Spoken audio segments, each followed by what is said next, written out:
మామూలుగా ఒక డిఫరెన్స్ అనేది లంసమ్ ఇన్వెస్ట్మెంట్స్ బిట్వీన్ ఎస్ఐపిస్ అంటే ఏం చెప్తారు? ఎస్ఐపి అంటే ఏంటంటే చిన్న చిన్న మొత్తంతో మనం ఒక పెద్ద అమౌంట్ని కూడబెట్టడం. 25,000 రూపీస్ చొప్పున ఒక 3 years 3 months పెట్టుకుంటే వెళ్ళారనుకోండి, అది ఎస్ఐపి. ఎలాంటి టైంలో ఇన్వెస్ట్ చేయాలి మరి? సో మార్కెట్ కనుక ఒక 10% లేదా 15% కరెక్ట్ అయినప్పుడు ఇన్వెస్ట్ చేయడం మొదలెట్టచ్చు లంసమ్. ఒకేసారి లంసమ్ ఫండ్ ఇన్వెస్ట్ చేస్తున్నాము అనుకున్నప్పుడు దాని మీద ట్యాక్సులు ఎలా ఉంటాయి? 1 year లోపల కనుక మనం కనుక విత్డ్రా చేస్తే 20% of the profit. Lump sum investments చేయాలి, సూటబుల్ గా ఉన్నటువంటి ఫండ్స్ ఏమున్నాయి మార్కెట్లో? కన్జర్వేటివ్ మ్యూచువల్ ఫండ్స్ లేదా ఒక బ్యాలెన్స్డ్ మ్యూచువల్ ఫండ్స్ మీద వెళ్ళొచ్చు. నమస్తే, నేను Kavitha. Welcome to iDream. Mutual funds లో లంసమ్ ఇన్వెస్ట్మెంట్స్ అంటే ఏంటి, లంసమ్ ఇన్వెస్ట్మెంట్స్ వర్సెస్ ఎస్ఐపిలు, వీటి మధ్యలో తేడాలు ఎలా ఉంటాయి?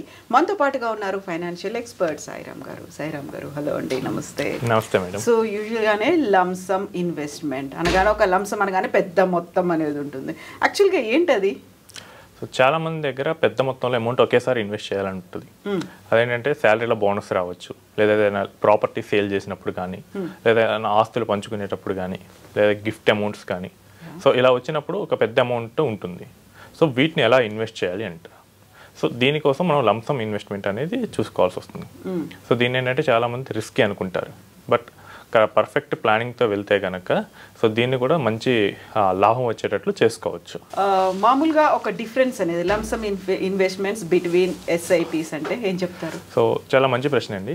ఎస్ఐపి అంటే ఏంటంటే చిన్న చిన్న మొత్తంతో మనం ఒక పెద్ద అమౌంట్ని కూడబెట్టడం.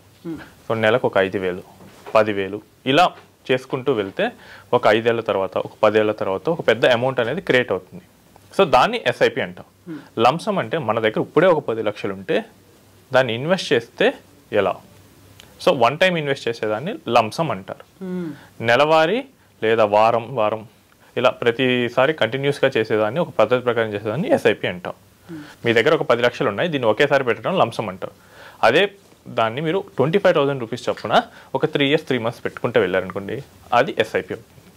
సో ఇప్పుడు మీరు 10 లక్షల గురించి చెప్పారు. మార్కెట్ కరెక్షన్స్ అని బోల్డ్ అని కనిపిస్తున్నాయి. ఒక రకంగా వరి అనేది ఉంటుంది, 10 లక్షలు ఒకేసారి పెట్టొచ్చా అనేది ఏం సజెస్ట్ చేస్తారు?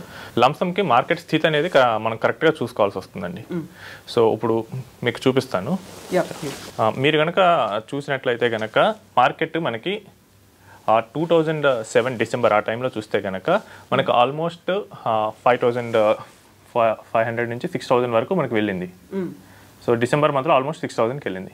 మీరు కరెక్ట్గా చూడండి, మళ్ళీ ఒక 6 years పట్టింది, మళ్ళీ అదే స్టేజ్కి వచ్చేసింది అక్కడికి రావడానికి. 2030 ఇంకొచ్చుండి, ఇంకా 1 year కూడా వెళ్తాను. ఓకే, సో 2013 చివరకు కూడా ఆల్మోస్ట్ మనకేంటంటే 0% రిటర్న్ వచ్చేసింది. సో ఇప్పుడు కనుక మనం చూస్తే కనుక సో 2007 డిసెంబర్లో ఇన్వెస్ట్ చేసిన పర్సను అండ్ 2014 వరకు కూడా వెయిట్ చేసినా కానీ రిటర్న్స్ రాలేదు. ఎందుకంటే మార్కెట్ ఆల్ టైమ్ హైలో ఆయన ఇరుక్కున్నాడు. మనం లంసమ్ ఇన్వెస్ట్ చేసేటప్పుడు మనం మార్కెట్ డైనమిక్స్ అనేది కంపల్సరీగా చూడాలి. మీరు ఇంకోసారి చూస్తే కనుక రీసెంట్గా కూడా సో 2021 అక్టోబర్ చూస్తే మళ్ళీ 2023 వరకు మార్కెట్ అదే రేంజ్లో కదిలింది. అంటే almost 1.5 year without any return ఉన్నారు ఇన్వెస్టర్.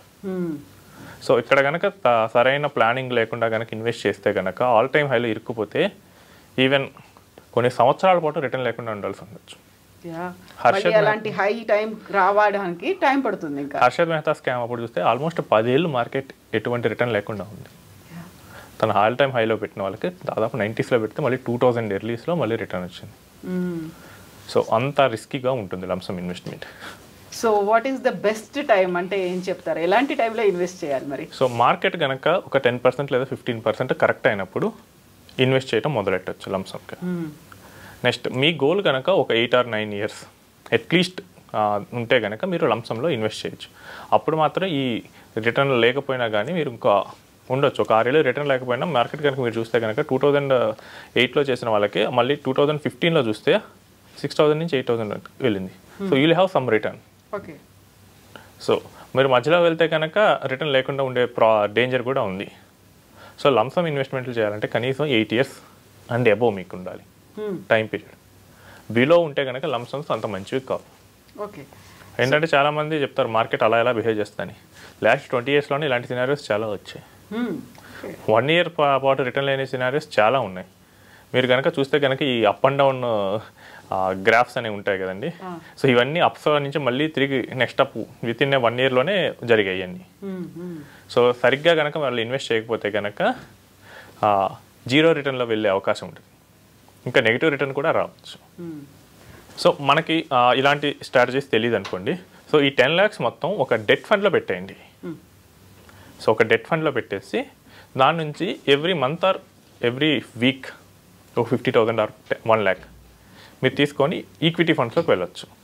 అప్పుడు ఏంటంటే ఒక అట్లీస్ట్ 10 weeks కానీ 10 months కానీ మనం స్ప్రెడ్ చేస్తాం కాబట్టి ఆల్ టైమ్ మార్కెట్ హైని క్యాప్చర్ చేస్తే రిస్క్ తక్కువ.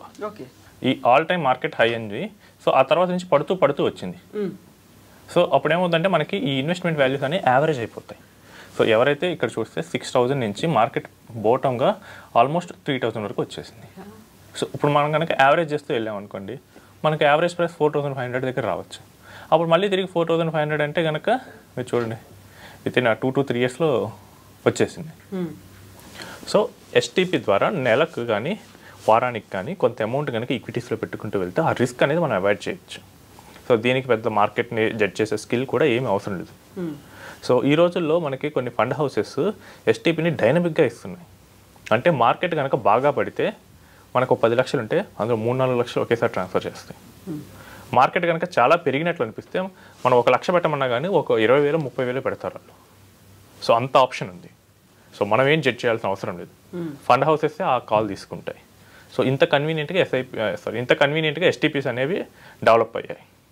సో లంసమ్గా ఇన్వెస్ట్ చేయాలనుకున్న వాళ్ళు ఆ స్కిల్ లేకపోతే కనుక ఎస్టీపీ ద్వారా మన మనీని ఈక్విటీ ఫండ్స్లోకి తీసుకెళ్ళవచ్చు. ఒకేసారి లంసమ్ ఫండ్ ఇన్వెస్ట్ చేస్తున్నాము అనుకున్నప్పుడు దాని మీద ట్యాక్సులు ఎలా ఉంటాయి? సో లంసమ్ ఇన్వెస్ట్మెంట్ కూడా అది ఈక్విటీ ఫండ్ అయితే కనుక అది ఈక్విటీ రూల్స్నే ఫాలో అవుతుంది. సో 1 year లోపల కనుక మనం కనుక విత్డ్రా చేస్తే 20% of the profit. Okay, loss వస్తే అసలు ట్యాక్స్ అనే క్వశ్చన్ ఉండదు. అదే ప్రాఫిట్ వస్తే 20%. నెక్స్ట్ 1 year కన్నా ఎక్కువ వచ్చింది, నేను 10 లక్షలు పెట్టాను, నాకు 12 లక్షలు వచ్చింది. సో ఫస్ట్ 1.25 lakhsకి ఎటువంటి ట్యాక్స్ ఉండదు. తర్వాత మిగిలిన ఎక్సెస్ అమౌంట్కి 12.5% ట్యాక్స్ ఉంటుంది. ఇందా కేసులో 75,000కి ఆ 12.5% మనం కట్టాలి. నెక్స్ట్ మనకి 1.25 lakhs బిలో వచ్చింది అనుకోండి, సారీ ఇందా కేసులో 10 lakhs ఇన్వెస్ట్ చేస్తే మనకి 11 lakhs వచ్చింది. సో 1,25,000 లోపల ఉన్నాం కాబట్టి ఆ ఇయర్ మనం ఏం ట్యాక్స్ కట్టక్కర్లేదు. సో మనకి ఈక్విటీ ట్యాక్సేషన్ రూల్స్ దీనికి అప్లికబుల్ అవుతాయి. కాకపోతే ఇది ఆల్ టైప్ ఆఫ్ ఈక్విటీస్ని మనం కన్సిడర్ చేయాలి, ఓన్లీ మ్యూచువల్ ఫండ్స్కే కాదు. సో నాకు స్టాక్ మార్కెట్లో ప్రాఫిట్ వచ్చాయి, అప్పుడు అన్ని టైప్ ఆఫ్ లాంగ్ టర్మ్ గెయిన్స్ని క్యాలిక్యులేట్ చేసి దీనికి ట్యాక్స్ వేస్తారు. సో లంసమ్ ఇన్వెస్ట్మెంట్స్ చేయాలి, సూటబుల్గా ఉన్నటువంటి ఫండ్స్ ఏమున్నాయి మార్కెట్లో? సో లంసమ్ ఇన్వెస్ట్ చేసేటప్పుడు మనం టైం పీరియడ్ చూసుకోవాల్సి వస్తుంది. సో మనం 3 to 5 years వచ్చేసరికి కన్జర్వేటివ్ మ్యూచువల్ ఫండ్స్ లేదా ఒక బ్యాలెన్స్డ్ మ్యూచువల్ ఫండ్స్ మీద వెళ్ళచ్చు. 5 to 7 years టైం ఉంది, ఒక మల్టీ అసెట్ ఫండ్స్లోకి మనం ఇన్వెస్ట్ చేయొచ్చు లేదా లార్జ్ క్యాప్ ఫండ్స్లోకి ఇన్వెస్ట్ చేయొచ్చు. నాకు 7 to 8 years టైం ఉంటే కనుక ఫ్లెక్సీ క్యాప్ వాటిలో ఇన్వెస్ట్ చేయొచ్చు. సో ఎవరికైతే 10 years అండ్ అబోవ్ టైం ఉంటేనే వాళ్ళు మిడ్ క్యాప్ అండ్ స్మాల్ క్యాప్స్లోకి ఇన్వెస్ట్ చేయాలి. సో ఇక్కడ రిస్క్ ఎలా ఉంటుందంటే కనుక 2008 మార్కెట్ ఫాల్లో స్మాల్ క్యాప్లో ఒక 1 లక్ష రూపాయలు పెడితే 20,000 పడిపోయింది. సో అందుకని స్మాల్ క్యాప్స్లో ఇన్వెస్ట్ చేసేవాళ్ళు కానీ మిడ్ క్యాప్స్లో ఇన్వెస్ట్ చేసేవాళ్ళు కానీ ఎక్కువ టైం పీరియడ్ తీసుకోవాల్సి వస్తుంది. సో అట్లీస్ట్ 10 years అనేది అట్లా ఉండాల్సి వస్తుంది.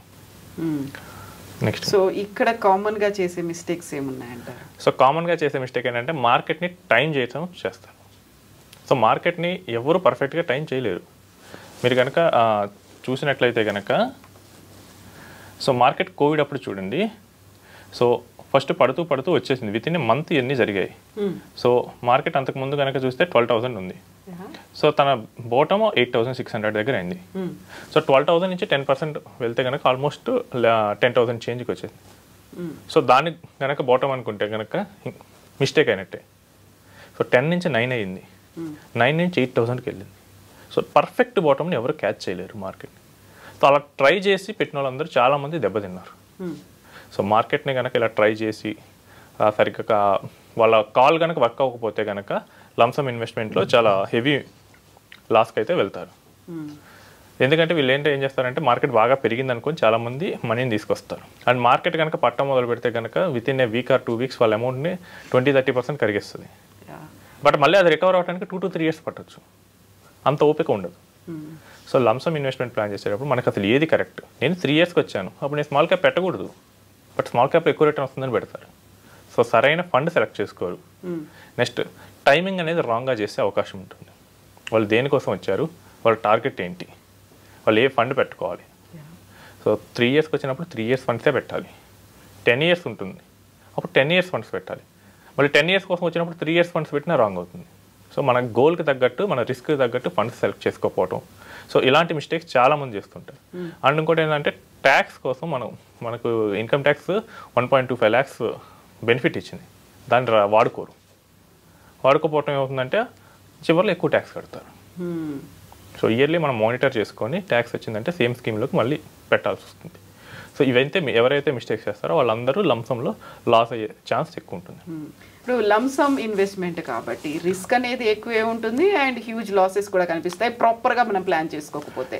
ప్రాపర్గా ప్లాన్ చేసుకోవాలి, ఎగ్జిట్ అవడానికి కూడా ప్రాపర్గా ప్లాన్ చేసుకోవాలి. చాలామంది ఏంటంటే ఎంట్రీని కరెక్ట్గా కనిపెడతారు, ఎప్పుడు ఎంటర్ అవ్వచ్చు అంటే చాలా సింపుల్. ఏముందంటే మార్కెట్ ఆల్ టైమ్ హై ఎంత ఉంది, so recent all time high 85,000, దాని నుంచి ఒక 20% మార్కెట్ పడిందంటే that's the best time to invest. So ఆ ఎంటర్ పాయింట్ని కరెక్ట్గా పట్టుకుంటారు, ఎగ్జిట్ పాయింట్ని పట్టుకోవడం చాలా కష్టం. మళ్ళీ ఇంకా పెరుగుతుందేమో అనేది ఉంటుంది, ఇంకా పెరుగుతుంది అనేది ఉంటుంది, ఇంకా ప్రాఫిట్ వస్తుంది. ఆశ అనేది డామినేట్ చేస్తుంది, ఎమోషన్ డామినేట్ చేస్తుంది. సో అక్కడ ప్రాబ్లం అవుతుంది. అండ్ ఇంకోటి ఏంటంటే ర్యాండమ్గా పెడుతుంటారు ఒక అడ్వైజర్ సపోర్ట్ లేకుండా. సో ఆ మిస్టేక్స్ అనేవి కనుక అవాయిడ్ చేస్తే కనుక మనం లంసమ్ నుంచి చాలా మంచి అమౌంట్ తీయచ్చు. సో నేను రీసెంట్గా ఒక అడ్వైజర్ని తో మాట్లాడుతున్నప్పుడు, సో ఆయన గోవా బేస్డ్ అడ్వైజర్. సో ఆయన ఒక క్లయింట్ గురించి చెప్పారు. సో 2007లో సో ఆయన ఒక 10 lakhs రూపీస్ని మ్యూచువల్ ఫండ్లో ఇన్వెస్ట్ చేశారు. ఇంకో 10 lakhs ప్రాపర్టీ ఉన్నారు. ఆ 10 lakhs ఇప్పుడు చూస్తే కనుక ఆల్మోస్ట్ 1,50,00,000 అయింది. ఆయన ప్రాపర్టీ చూస్తే కనుక 80 lakhs అయింది. సో ఏంటంటే మనకి ఆ 2007 ఇందాక చూపించా కదా, మార్కెట్ కరెక్ట్గా హైలో పెట్టారు. హైలో పెట్టినా కానీ ఇంత టైం ఉన్నాడు అంటే ప్రాపర్ గైడెన్స్లో వెళ్ళాడు. అండ్ ఇంకొంతమంది ఏం చేశారంటే ఆయనతో పాటు పెట్టిన వాళ్ళందరూ మిగతా వాళ్ళు మరి రిటర్న్ రాలేదంటే వాళ్ళందరూ 2013 లోపలనే రీడీమ్ చేసుకున్నారని చెప్పాడు. సో సరైన గైడెన్స్ లేకపోవడం వల్ల కానీ, సరైన మార్గదర్శకం లేకపోతే కానీ ఈ లంసమ్ ఇన్వెస్ట్మెంట్ అనేది చాలా భయానకంగా ఉండొచ్చు. బట్ ఇవన్నీ కనుక ఉంటే, సరైన గైడెన్స్, సరైన స్ట్రాటజీ కనుక ఉంటే దీనంత మంచి అడ్వైస్ అనేది దీనంత మంచి ఇన్వెస్ట్మెంట్ అనేది ఏది ఉండదు. మీకు కొన్నిసార్లు విత్ ఇన్ 10 years 10 times అయిన ఫండ్స్ కూడా ఉన్నాయి. సో వాటి నేమ్స్ అయితే ప్రజెంట్ మనం చెప్పకూడదు. సో నేమ్స్ చెప్తే అన్ని అందరూ అయ్యే పెడతారు కాబట్టి 10 yearsలో 10 times అయిందంటే కనుక మీరు 1 lakh పెడితే 20 yearsలో 1 crore అవుతుంది, 100 times. సో ఇలాంటి ఫండ్స్ కూడా ఉన్నాయి. సో ఇవన్నీ ఏంటంటే మార్కెట్ టైమింగ్స్ నుంచి పెట్టి చేయాల్సి వస్తుంది. సో ఇవన్నీ అసెస్ చేయడానికి ఒక ప్రాపర్ గైడెన్స్ అని అయితే ఉండాలి. ప్రాపర్ గైడెన్స్ కావాలి. ఎందుకంటే ఏది కరెక్ట్, ఏది రాంగ్, ఈ రోజు కరెక్ట్ అయింది మళ్ళీ ఒక 2 years తర్వాత రాంగ్ అవ్వచ్చు. సో ఇవన్నీ మనం చూసుకుంటూ ఉండాల్సి వస్తుంది. అసెస్మెంట్ అనేది ఉండాలి. ఎస్ అండి, థ్యాంక్ యూ.